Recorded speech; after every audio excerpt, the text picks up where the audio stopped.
The sound hit me like a blade in my skull. Metal on stone.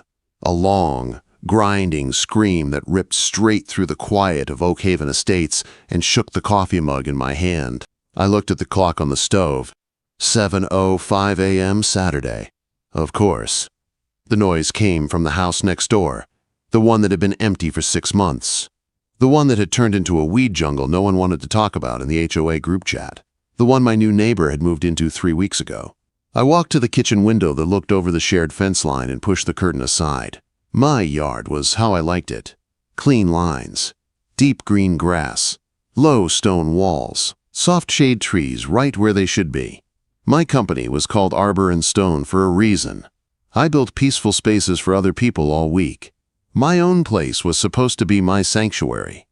Next door was the opposite of sanctuary. Elena was in the middle of it. She shoved an old red pushmower straight into a bed of decorative rocks like she was trying to punish the earth. The poor machine bucked, choked on a cloud of blue smoke, and died with a cough. Elena stood there with both hands on the handle, breathing hard. She wore a fitted white t-shirt and a black skirt that made no sense at all for yard work. Her dark hair was in a messy wave that kept falling into her face. She did not look embarrassed. She looked angry. At the mower. At the yard. At the world. I took a breath. I should have stayed inside, put on my noise-canceling headphones, and gone back to my folders. The Peterson contract was due Monday.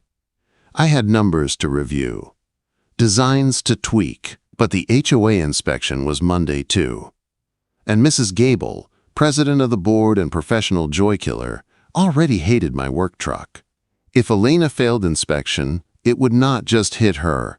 It would hit the property value of the house right next to mine. My house. I slid my patio door open and stepped into the warm morning. The air smelled like cut weeds and unburned gas. I walked to the fence. "You are going to break your foot," I called. She spun around. From this distance, I could see the faint flush on her neck from the effort, a streak of grease on her wrist, a blade of grass stuck to her knee. "The mower is already broken," she said. "My foot is fine." "You are mowing rocks, Elena," I said. "Blades do not cut stone." She leaned forward on the mower handle, squinting at me across the fence. "I am trying to blend the edges," she said. "It is an artistic choice." "It is a noise violation," I said, "and it is a good way to get a blade through your ankle, and a very good way to make Mrs. Gable show up at your door with a clipboard." Her mouth curved into a slow, annoyed smile. "You are the most annoying neighbor," she said. "Do you know that? Always watching, always judging." "I am a landscape architect," I said. "I do not judge nature. I judge terrible technique." Her eyes narrowed. The smile sharpened. "You say that," she replied, her voice lower now. "Yet you never stop looking my way." The words landed harder than they should have. I opened my mouth to tell her I was looking at the mess of her lawn, not her, that I did not have time for whatever game this was, that I liked control, and she looked like chaos in human form. Before I could answer, tires crunched on her driveway. A silver luxury sedan stopped in front of her house, shining in the early light. The door shut with a soft, perfect thud. I did not have to see the driver to know who it was. Mrs. Gable. "Here we go," I muttered. Elena shot me a quick side glance. "Friend of yours?" she whispered. "Something like that," I said. Mrs. Gable marched up the driveway, heels sharp on the concrete, clipboard hugged to her chest like a weapon. Her gray bob did not move in the breeze. Her mouth was a tight line. "Miss Torres," she called out in a clear, sharp voice. "I received a report of unauthorized machinery noise before 8 a.m. Elena looked at me, eyebrows lifting. I lifted both hands in surrender. "I did not report you," I said quietly. "My mower is broken, Mrs. Gable," Elena said. She wiped her hands on her skirt. "So the noise problem is solved." "The noise is a symptom," Gable said. Her eyes moved over the yard. "Patchy grass, dandelions, overgrown shrubs. The disease is neglect." Her pen scratched across the paper. "This lawn is a disgrace to Oakhaven," she went on. "You have 48 hours to bring the property up to code or fines begin. They increase daily." She turned to me like a cat spotting a second mouse. "Silas," she said. I trust you have informed your neighbor of our covenants. Or are you too busy parking that monstrosity of a truck in your driveway? My truck is in the garage, Mrs. Gable, I said. I kept my voice flat. And Elena has the handbook. Good, she said. She tore off a pink slip and handed it to Elena. Monday, 9 a.m., reinspection. I expect improvement. She spun on her heel and walked back to her car. The engine started. The sedan rolled away, leaving silence and the smell of exhaust. Elena stared at the pink slip. The fight left her face. Under the grease and frustration, I finally saw it. Panic. I cannot afford a crew right now, she said quietly. I used my last savings on the plumbing. If I get fined, I am done. I looked at the dead mower. I looked at the jungle of weeds. I thought about how my crew and I could fix this yard in 4 hours, maybe less. Then, I thought about my own rule. Do not get involved with neighbors. Good luck, Elena, I said. I turned back toward my patio door. Wait, she called. Something in her tone stopped me. Not the snap I had heard before. There was something else in it now. You have a chainsaw, right? She asked. I turned slowly. Why? I said. That is a dangerous question. There is a tree in the back, she said. It leans. It groans when the wind blows. It kind of looks like it wants to fall on your garage. I closed my eyes for a second. Of course it did. Define lean, I said. She waved for me to follow and headed for the side gate. I went around to my own yard and met her at the property line. The back of her lot was worse than the front. Waist-high weeds. Old patio stones sinking into the dirt. A broken chair half buried in ivy. And the tree. An old oak stood near the fence, heavy trunk splitting into 2-liter stems. The whole thing leaned toward my garage. The root plate was lifting out of the ground on one side like a slow wave. You were going to climb that? I asked. I was thinking about it, she said. Cut off the heavy branch. Maybe it would sit back up. That branch is bigger than your car, I said.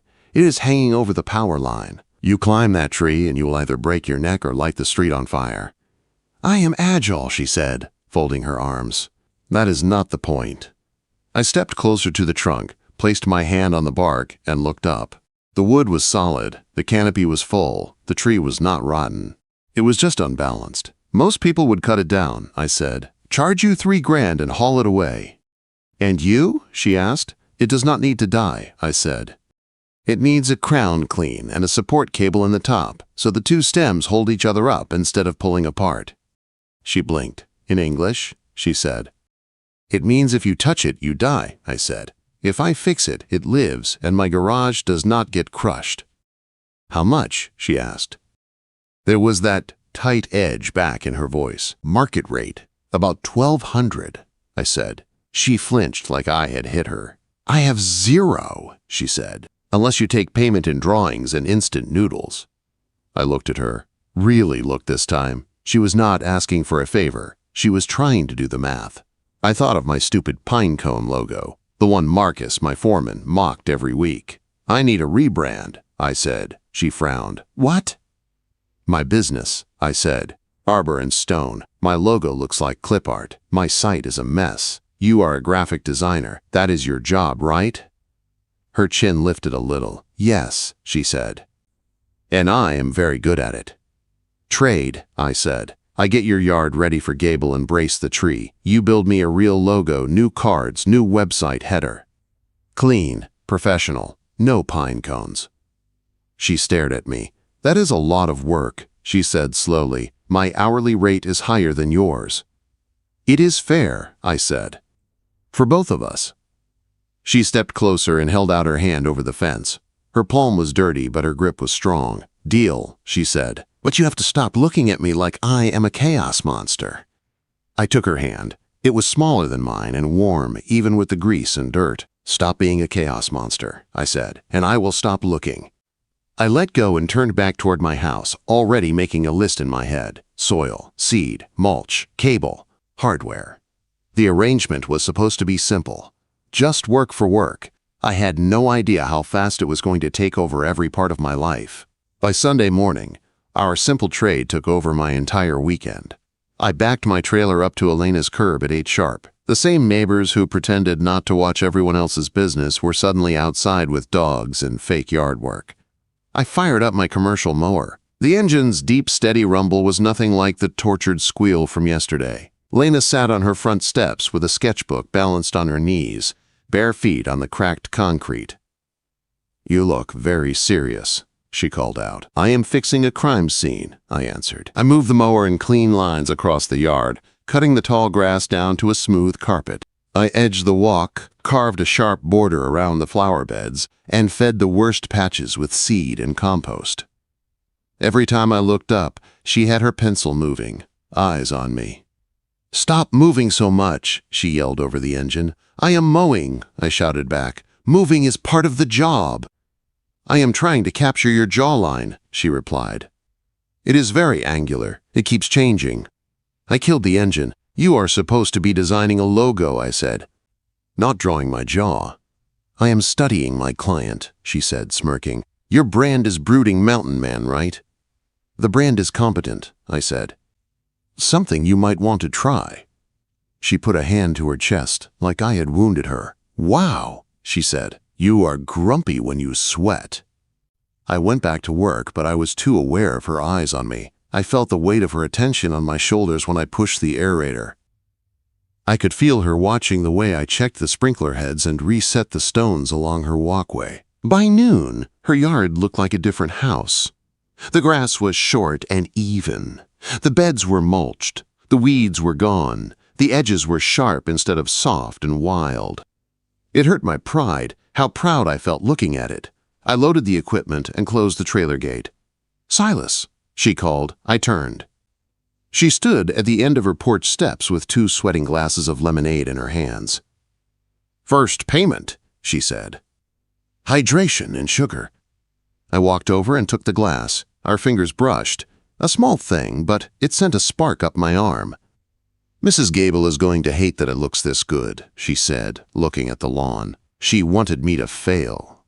"She wants control," I said. "You make too much noise." "You are new. You do not fit her idea of Oak Haven." "And you?" she asked, tilting her head. "Do I fit your idea of Oak Haven?" I looked at her. Dark hair messy, white shirt streaked with grass, eyes bright even in the sun. "No," I said, "you do not." She smiled slowly. "Do I disrupt your ecosystem, Silas?" I could have lied. I could have said no and walked away. "Yes," I said instead, "you do." I finished the lemonade, set the glass on the railing, and left before I did something stupid like run my hand through her hair. That night, I tried to focus on my email. Instead, I kept thinking about her face when Mrs. Gable handed her that pink slip, the way her shoulders dropped, just for a second. At 9, I gave up. I rolled my toolbox out of the garage and pushed it to the fence. Her porch light clicked on. She stepped into the doorway in leggings and a big shirt, hair up now, eyes wary. "What are you doing?" she asked. "Bring the mower to the fence," I said. "You are not going to take it apart and judge its personality, are you?" she asked. "I am going to fix it," I said. "So you stop trying to mow gravel." She hesitated, then dragged the old red mower across the grass. Up close, it was worse than I thought. Old fuel, rust. Filter clogged with dust. "You have been feeding it bad gas," I said. "I have been feeding it hope," she said. "Hope does not burn," I said. I tipped the mower back and pulled the carburetor apart right there by the fence. My hands moved without thinking. Clean the bowl. Clear the jet. Replace the filter. Sharpen the blade. She went quiet. "I like watching you work," she said softly after a while. "That is a strange hobby," I said. "It is like watching someone speak a language," she said. "You do not waste a move." "That is because mistakes hurt," I said. "And they cost money." When I finished, I primed the engine and pulled the cord. The mower caught on the second pull, humming steady. "You are kidding," she said. "That is witchcraft." "No," I said. "That is maintenance." She leaned on the fence, her smile smaller now, not sharp, just real. "Thank you," she said. "Monday," I reminded her. "When she comes back, let me do the talking." "Why you?" she asked. You are the annoying neighbor. Because she respects contracts, I said, and fines, and I speak fine. The next week fell into a strange rhythm. I would leave for job sites early, my truck stacked with stone and tools. She would sit on her porch step with her laptop and a mug, working remote on some ad campaign or brand package for a company in another city. At night, I would come back tired and find emails from her, logo drafts, color palettes, mock-ups. One evening, I found her halfway down her driveway, dragging a huge cardboard box. "Stop before you break your spine," I called. "It is a bookshelf," she said, panting. "It weighs more than I do." I lifted it like it was nothing and carried it inside. Her living room smelled like paint and coffee. Art leaned against the walls. Half-opened boxes sat in corners. It looked like a life in pieces that she was still trying to arrange. "Got a drill?" I asked.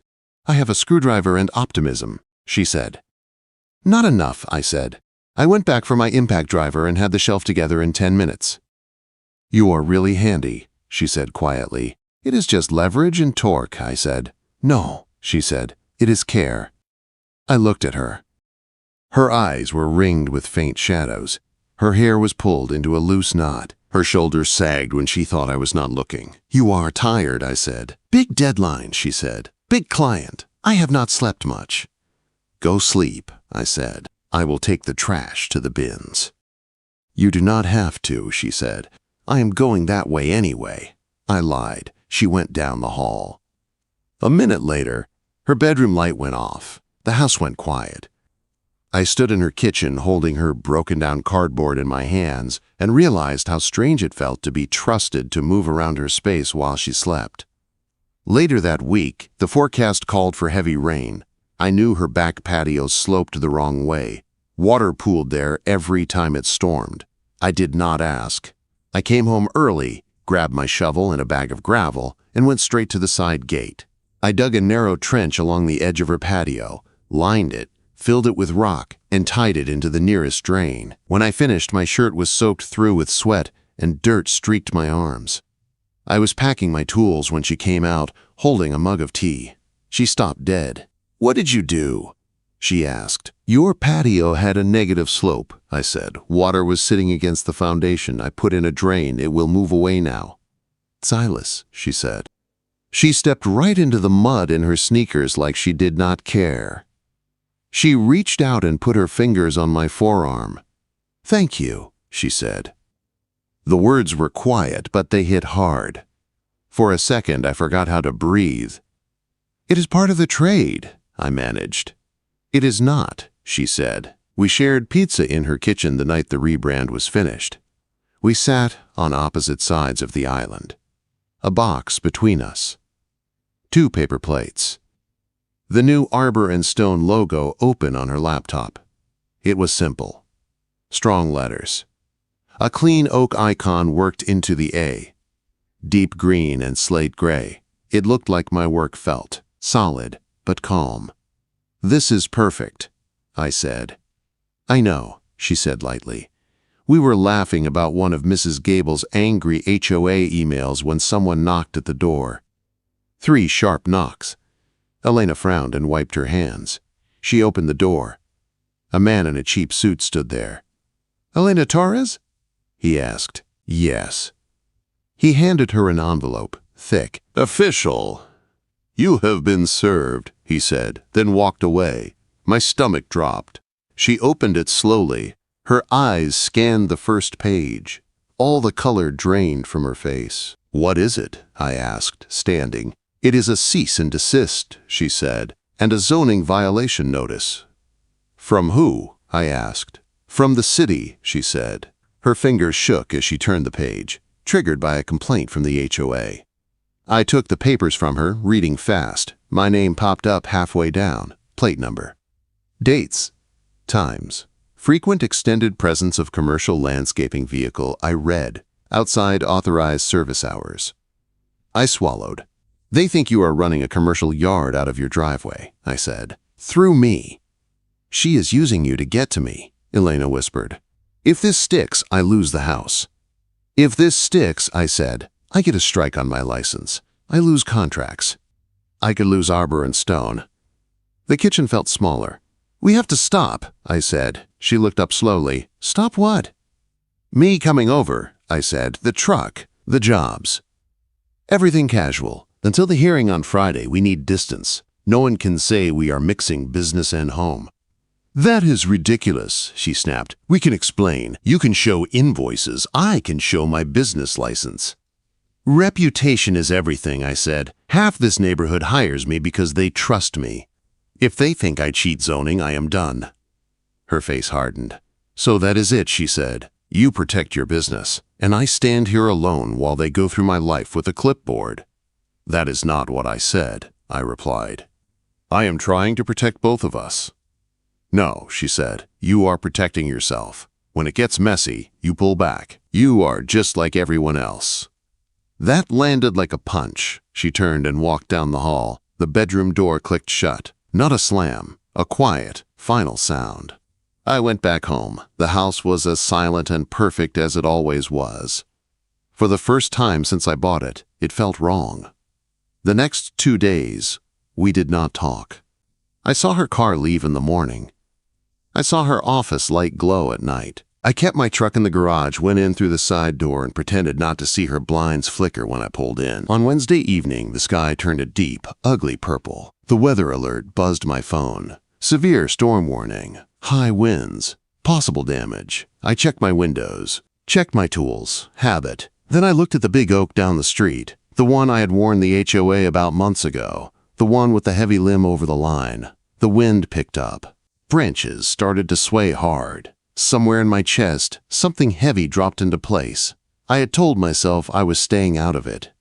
But when the first thunder cracked overhead, I already knew. If anything happened on this street tonight, I would not be able to stay inside. The storm rolled in like a train. By 8 pages M, the sky over Oak Haven was almost black. The wind pushed against my windows hard enough to make the glass buzz. Rain came in sideways sheets that turned the streetlights into smeared halos. I stood in my front room, phone in my hand, radar app open. Red and yellow blobs moved right over our neighborhood. My eyes kept sliding away from the screen to Elena's house. Her living room light was on, a warm square behind the rain. No movement at the windows, no shadow pacing, just a still glow. I told myself that meant she was fine. Thunder cracked so loud it rattled my shelves. The wind howled around the eaves. I watched the tall oak 2 houses down, the one rooted right on the HOA easement line, the one with the heavy limb I had flagged in April. It swayed, a little too far, came back, swayed farther. "Come on," I muttered, "hold." Another gust slammed into the street. The trees all bowed at once. The big limb twisted, then there was a deep, ugly sound. Not thunder, wood failing. The power went out instantly. My house dropped into darkness. The fridge kicked off. The heater stopped. The only sound was the storm and the echo of that crack in my bones. I moved. I grabbed my heavy rain jacket from the hook by the door, shoved my arms into it, and snatched my chainsaw from the garage wall. I barely remembered locking my front door before I ran out the back and vaulted the fence into Elena's yard. Rain hit me like a wall. Wind almost knocked me sideways. I splashed across the muddy grass to her backslider and hammered on the glass. "Elena!" I shouted. The curtain jerked back. Her face appeared, pale in the weak light of a battery lantern. She unlocked the door with shaking hands. "Are you okay?" I grabbed her shoulders as soon as I stepped inside. "Any shocks? Any burning smell?" "I'm fine," she said, voice thin. "But the front, I heard this crash and there's a live wire out there. I cut in. Do not open the front door. Do not step outside." Her eyes widened. "Silas, your truck, Mrs. Gable, if she sees—" "To hell with Mrs. Gable," I said. I turned and went back out into the wind before I could think about it. The scene in the front yard was a mess. The big limb had snapped clean and crashed across Elena's driveway. Her small car was half buried, windshield spiderwebbed. The limb also blocked the walkway, trapping the front door. The worst part was the line. The power line sagged across the broken branches. sparking where wet leaves and live wire met. Little blue flashes danced and hissed in the rain. Access was blocked. If a fire started, no truck could get close. I swallowed down the tightness in my chest. This was what I did. I made dangerous things less dangerous. I pulled the cord on the chainsaw. The engine roared to life, loud even under the thunder. I stepped wide of the wire and started on the outer branches, cutting fast, tossing pieces clear into the grass. The storm soaked me in seconds. Water ran down my neck. My boots slipped in the mud. I kept moving. Cut, drag, breathe. Cut, drag, breathe. A beam of light hit my face. "Mr. Vance!"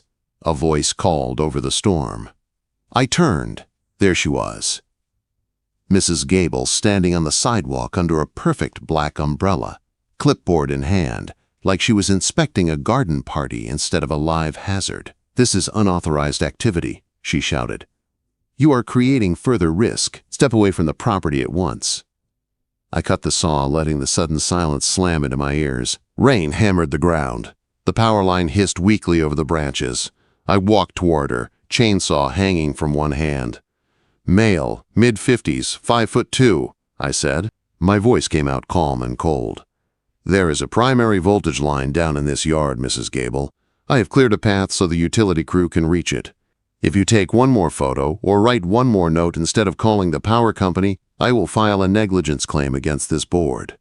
She blinked at me like she had misheard. "I warned you about this limb in April," I said. "I sent photos. I recommended an arborist. I have your written acknowledgement. You did nothing. This is not an act of God. This is an act of ignoring your own emails." Her grip tightened on the umbrella handle. "This is not the time or place for—" "Go inside," I said. "Now." For a moment, we just stared at each other. The wind whipped her hair out of place. Her clipboard dipped a little. Then she turned and marched back toward her house. I went back to work. By the time the utility truck arrived, my arms were shaking from effort and cold. The linemen killed the power at the pole. Firefighters checked for hotspots and cleared us from the wire area. "Nice job on the access," one of the guys said, nodding at the cut path. "Most people make it worse." "I like my neighbors alive," I said. When they left, the street was dark and quiet again. Only the sound of dripping water and distant thunder remained. I walked back to Elena's front porch. She was there, standing in the doorway with a lantern in her hand. The light threw gold over her face and made her eyes look even bigger. "You are soaked," she said. "You are not," I said back. "Good." She stepped aside so I could come in. I peeled off my jacket and boots on the rug and set my chainsaw in the corner. The house smelled like wax and lemon cleaner and fear slowly cooling down. I moved on autopilot. "Flashlight?" I asked. She handed me a small one from a drawer without question. I checked the attic access for leaks. Nothing dripping. I checked the gas line by the water heater. No smell. I checked the ceilings for bulges. Dry. She followed me from room to room, quiet, her bare feet soft on the hardwood. When I was satisfied the house would not fall apart overnight, I stopped in the hall. My shirt clung to my back. My hair dripped. "You are not leaving," she said. It was not a question. It sounded like she already knew the answer and needed to hear it anyway. "I almost did," I said honestly. "I almost stayed home and pretended I did not hear that limb go." Her throat worked. "But you did hear it." "Yeah," I said, "and then I saw your driveway. That kind of killed my plan." Something in her shoulders released. A little knot I had not even realized she had been holding finally let go. She set the lantern on the console table. The light made a small warm circle in the dark hall. "I was mad at you," she said, "when you pulled back after the notice. I felt like you threw me to the wolves." "I was scared," I said, "about my business, about my license, about losing everything I built. I did what I always do when things get messy. I tried to control the damage." Quote. Her gaze dropped to my hands. My knuckles were scraped. My fingers were still shaking slightly from the chain's vibration. "You came running anyway," she said. "I am good in emergencies," I said. "Real ones."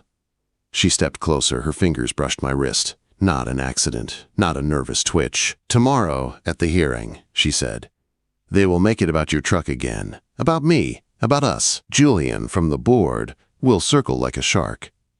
Then we do not let them choose the story, I said. We make it about the tree, about your safety, about their failure to act when they were warned. Her eyes met mine. For the first time since I met her, we were completely on the same page for something bigger than grass and logos. Okay, she whispered. We do it your way.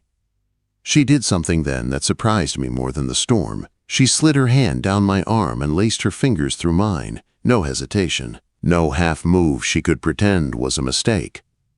You are freezing, she said. You are warm, I answered. She huffed out a tiny laugh that sounded half like a breath, half like a sob. Silas, she said, I do not want to do this alone. You are not, I said.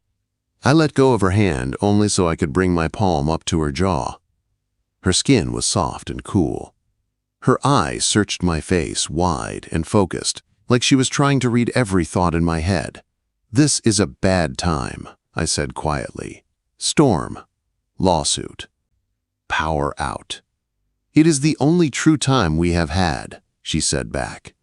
Everything else was pretending we were not here. We stood in the narrow hall between her kitchen and bedroom. The house hummed with the last bits of storm energy. The lantern buzzed softly. I leaned in, slow enough for her to change her mind. She did the opposite.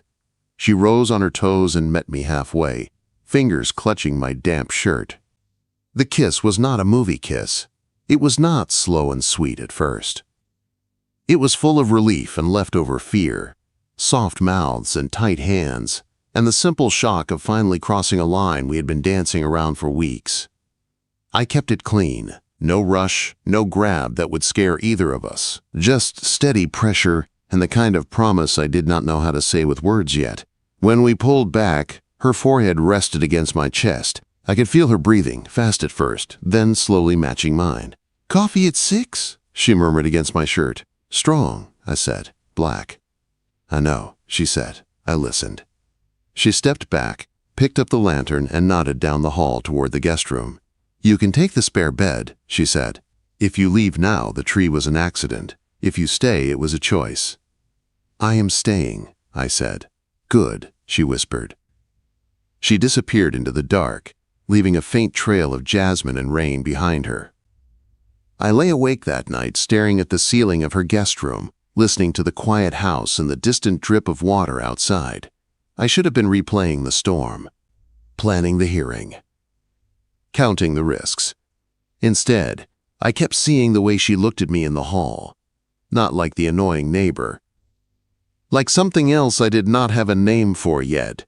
In the morning, when I walked into her kitchen, the power was still out, but there were 2 mugs on the counter, one already filled, black, no sugar. She slid it toward me without a word.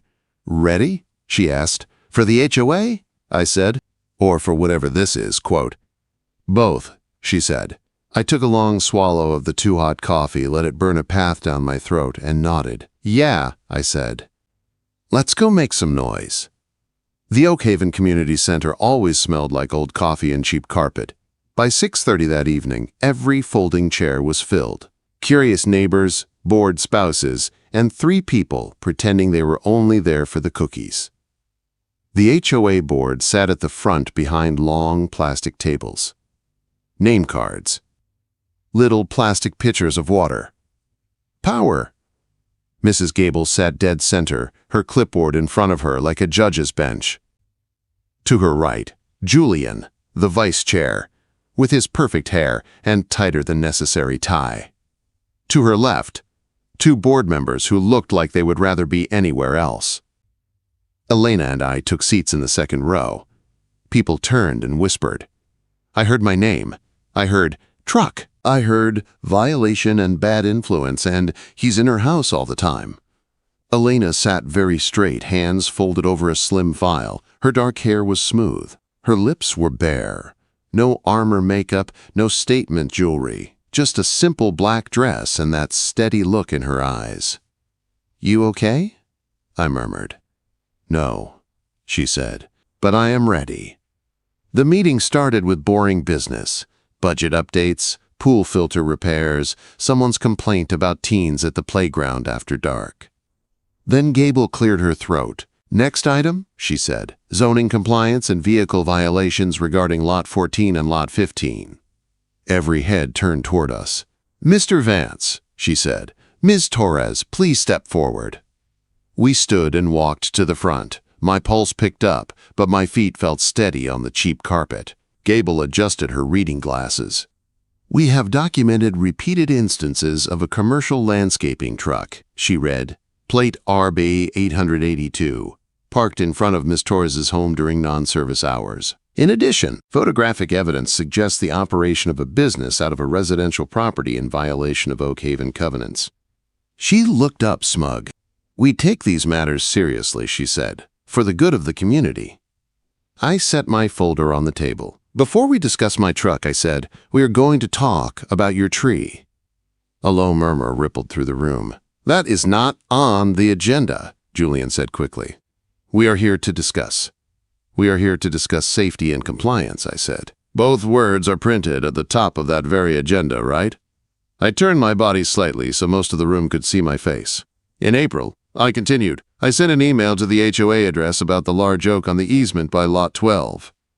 I opened the folder and handed copies to the quieter board members first, not to Gable. They took them. Those photos," I said, "show a lifted root plate, soil heaving, and a heavy limb over the primary power line. In that email, I stated clearly that the tree was compromised. I recommended they hire an arborist or have the city evaluate it." I slid the last page toward Gable. "You replied, 'The board will review,'" I said. "And then you did nothing." One of the board members with glasses leaned closer to the paper, frowning. "And yesterday," I continued, "during the storm, that same limb failed. It brought down the power line and blocked access to Miss Torres's only exit. That was not just an inconvenience. That was a live wire in standing water in front of a house you are supposed to help keep safe." The room went very quiet. I let the silence sit for a second. Then I went on. "You want to talk about my truck?" I said. "Fine, let's talk about it clearly. I run a licensed business. My insurance and bonding are in that folder. I park in my driveway. I keep my equipment inside. Sometimes, yes, I bring my truck here to help my neighbor with her lawn and her drainage. I do that under a signed work order, at cost, in exchange for her professional services." Elena stepped forward, right on cue. She placed her own papers on the table. "My business license," she said clearly. "I am a registered graphic designer. I work from home. That is allowed under the city's home occupation rules. These," she tapped the papers, "are the invoices for the rebrand work I did for Arbor and Stone, dated, itemized, taxed."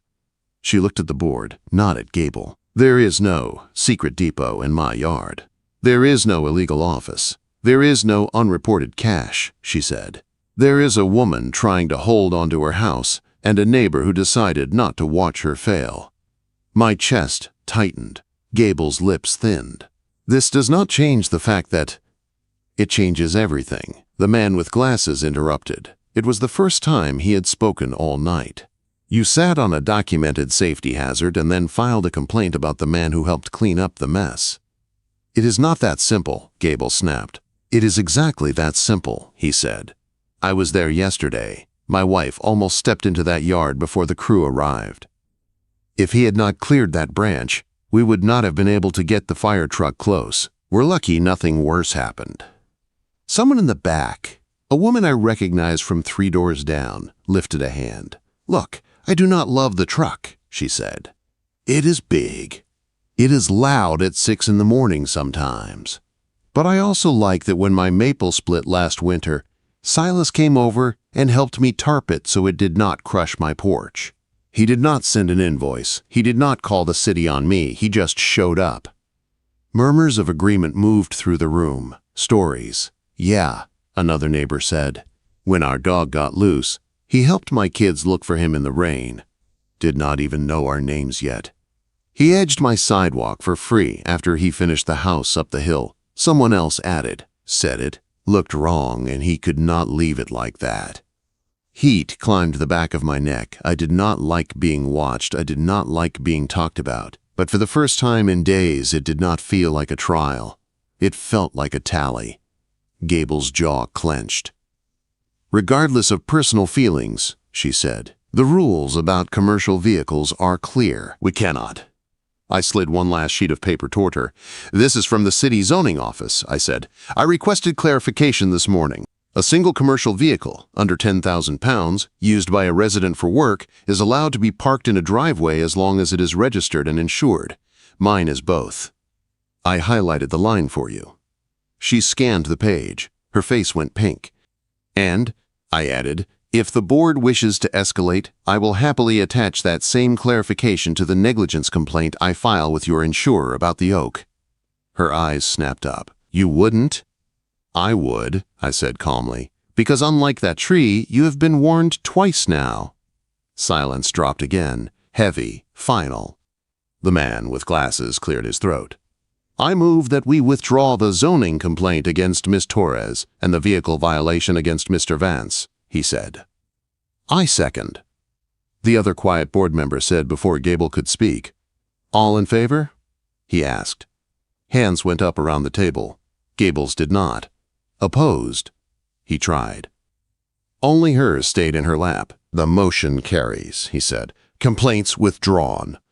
Gable's gavel hit the table harder than necessary. "Fine," she said. "Withdrawn. But any future noise violations will be handled like everyone else's," Elena cut in. Her voice was soft, but it carried. "Not like weapons." Gable stared at her. "You have made powerful enemies here, Miss Torres," she said. Elena smiled. It was small and sharp. "And I still sleep better next to a live oak," she replied, "than next to a live wire no one will admit they ignored." We walked out together under the buzzing exit sign. Outside, the air felt washed clean. The storm smell was gone, replaced by damp grass and the distant bark of a dog. "Well," Elena said, exhaling. "That was something." "You were good," I said. "You were terrifying," she said, "in a suit, with papers, and your tree voice." Quote. "My tree voice?" I asked. "The one where you say, 'root plate, like a threat,'" she said. She stepped closer, her heels clicking on the sidewalk, then stopping at my boots. Neighbors trickled out around us, heading to their cars, talking about anything except what just happened. The world kept moving, but in that little circle of light under the street lamp, it felt like everything had shifted. "You did not have to put your name on that threat," she said. "You could have walked away." "Yeah," I said. "I could have. I did not want to." "Why?" she asked. I looked at her, really looked. Not as the older neighbor, not as the loud designer, not as a problem to solve. As the woman who kicked dead mowers at 7 a.m. because she refused to quit. The woman who stared down board members with shaking hands and steady eyes. The woman who remembered how I took my coffee, even when we were supposed to be pretending we were strangers. "Because I am tired of watching things fall when I know how to brace them," I said, "and because you are not just a lawn problem anymore." Her throat worked. Her eyes shone in the yellow light. "I said you were the most annoying neighbor," I added. "You were. You still are." She let out a wet laugh. "Wow! Romance truly is alive in Oak Haven," she said. "But you were also right," I said, "about me always looking your way." Her smile faded into something softer. "Yeah?" she whispered. "Yeah," I said. I stepped closer, close enough that the air between us hummed again like the space near a live wire. Danger and heat, but the kind you chose. "Elena," I said, "I am looking your way now, and I am not doing it for the HOA." Her eyes flicked down to my mouth, then back up. "Everyone is watching," she murmured, a small smile at the corner of her lips. "Let them," I said. She hooked 2 fingers in the front of my shirt and tugged, just a little. Clear signal, no confusion. I bent my head and kissed her. It was not about fear this time. No storm, no emergency, no fake yard deal, just the simple, steady fact that I wanted to. She leaned into me, one hand flat on my chest, the other still holding that thin file of HOA documents like a battle trophy. We broke apart slowly. "Your place or mine?" she asked, breathless but trying to act normal. "Mine has better trees," I said. "Mine has better coffee," she countered. "Trade?" I asked. "Trade," she agreed. We walked back down the street side by side. She stopped at the split in the sidewalk between our driveways. "You know," she said, "if we keep this up, Mrs. Gable is going to have a stroke." "She will live," I said. "The oak might not." She laughed, and the sound went straight down my spine. Weeks passed. The city cleared the old tree. New saplings went in along the easement. Small, straight, with space to grow right this time. I helped design the planting plan. The board did not argue. Our rhythm changed, but not really. I still left early with my truck, stacked with soil and stone. She still worked on her laptop at odd hours, hair up, bare feet on her porch. Only now, some mornings there were 2 mugs on her step. Black for me, sweet for her. Some nights, my truck stayed parked between our houses. Not hidden, not guilty, just home. On one of those nights, I was in my backyard cleaning tools when I heard the familiar squeak of the side gate. Elena stepped through wearing jeans and an oversized hoodie that clearly used to be mine. She held an envelope in her hand. "You got mail," she said. "That is my address on it," I replied. "Yes," she said, "but it came to me first. Mrs. Gable is still mad. She is trying to screen communication." I took the envelope. It was from the city licensing office. For a second, my stomach clenched. I opened it. Then I smiled. "Well?" Elena asked. "Renewal approval," I said. "All clear. No strikes." Her shoulders dropped with an audible breath. "Good," she said. "I need arbor and stone. I have a very demanding backyard that refuses to be tamed." "Your yard or you?" I asked. She stepped closer, hooking her fingers in my hoodie. "Both," she said. I slid an arm around her waist, fitting her against me like we had been doing this our whole lives. "We did it backwards," she said into my chest. "Most people flirt first, kiss second, fight third, then go to war with their HOA. We are efficient," I said. She tilted her head back to look up at me. "You still think I am the most annoying neighbor?" she asked. "Yes," I said. Her mouth fell open in fake offense. "You are supposed to say no," she said. "You are supposed to say something sweet." "You are loud," I said. "You mow rocks. You leave boxes in the rain and forget to eat when you are stressed. You track chaos like glitter." She blinked. "But," I added, brushing a thumb over the soft skin just in front of her ear, "you also make my truck look less like a monster and more like part of something. You draw my trees better than any camera. You keep putting mugs next to my blueprints like you know when I am about to burn out." I took a slow breath. "And yeah," I said, "I still cannot stop looking your way. Even when I am tired. Even when I am mad. Even when I try not to." Her eyes softened into something so warm I almost had to look away. "Okay," she whispered. That was sweet. "I am working on it," I said. She tugged my shirt again, light and sure. "Come on, annoying neighbor," she said. "I made dinner, actual food. No takeout boxes. If you are lucky, I will even show you the new logo mock-up for your truck." "Do I look different?" I asked. "Yes," she said. "You look like you finally know you are not alone on this street." I followed her inside. The storm was long over. The trees were braced. The wires were fixed. The HOA had moved on to someone else's curtains. But my eyes? They stayed exactly where they had wanted to be from the first time she kicked that dead mower at 7 in the morning on the most annoying neighbor I had ever had. And the last one I ever wanted.